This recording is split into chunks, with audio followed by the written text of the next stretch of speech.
My name is Monte, and this is the Karat podcast. Thank you for taking the time and watching. And in this video, we are talking about a book by James Clear. It's called Atomic Habits. Why did I want to talk about this book right here?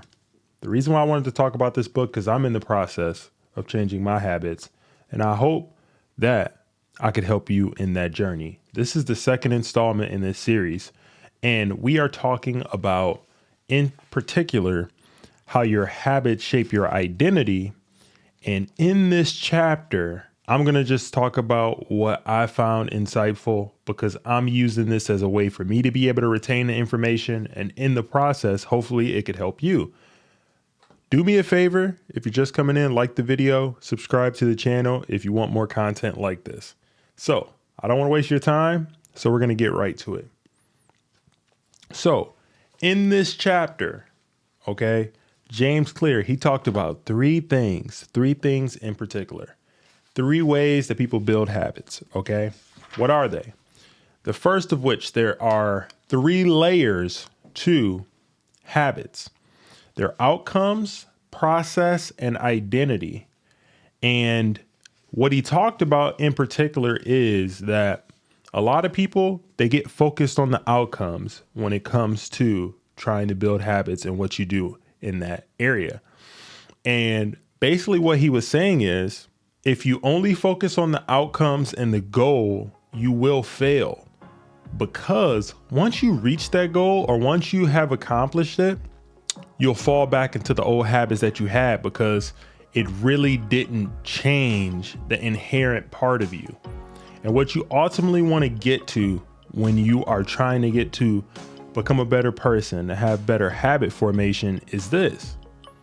You want to get to the point where inherently you don't want to do whatever the bad habit is. Let me try to explain it in a better way. So the best way that I could explain this is like this. You want to have an identity-based habit is what he called it. And what does that mean? He gave some examples like this.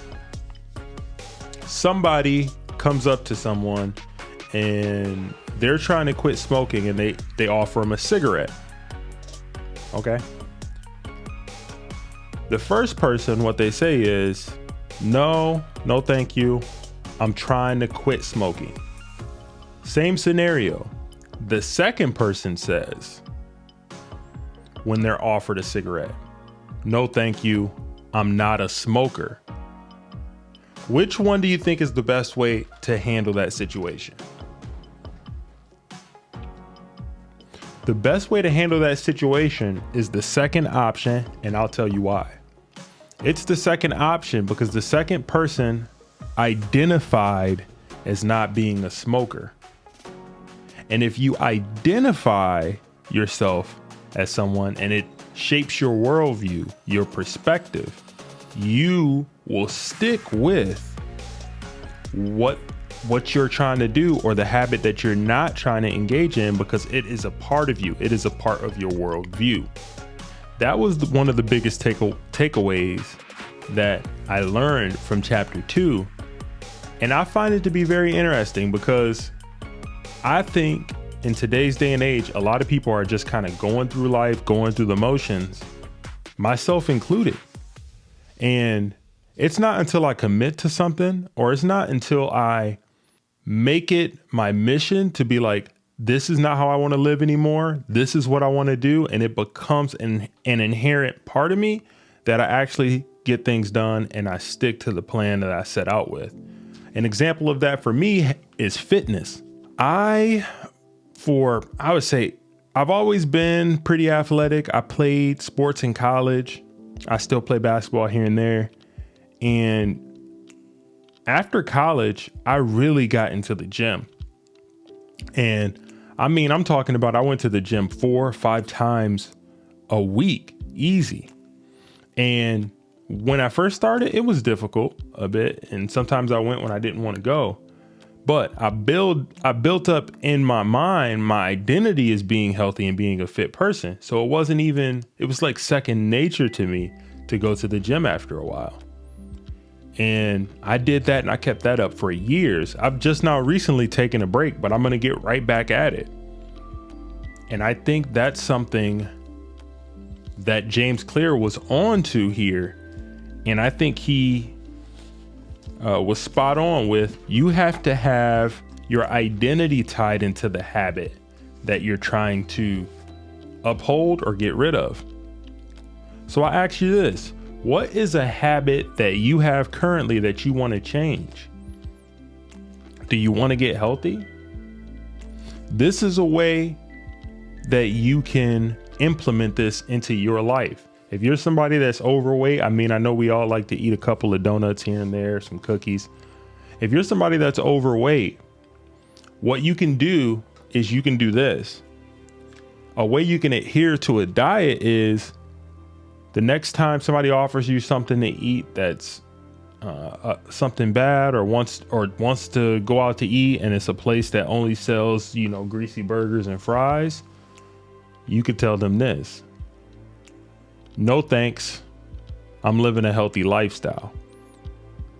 Rather than no thanks, I'm trying to lose weight.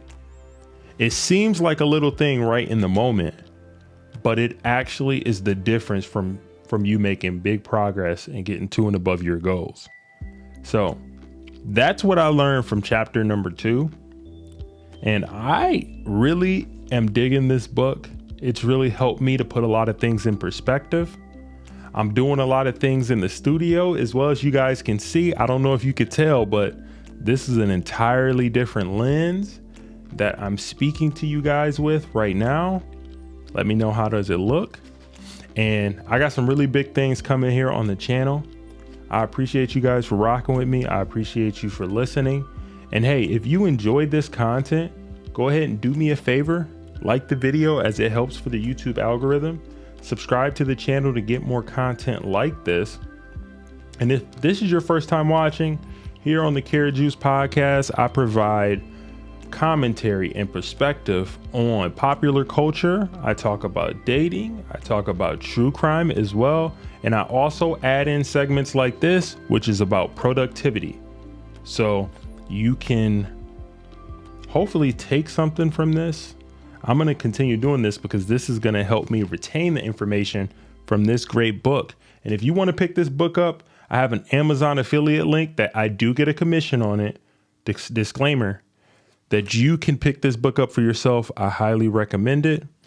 And yeah, we'll rock with it like that. So until next time, I'll see you guys in the next video. Peace.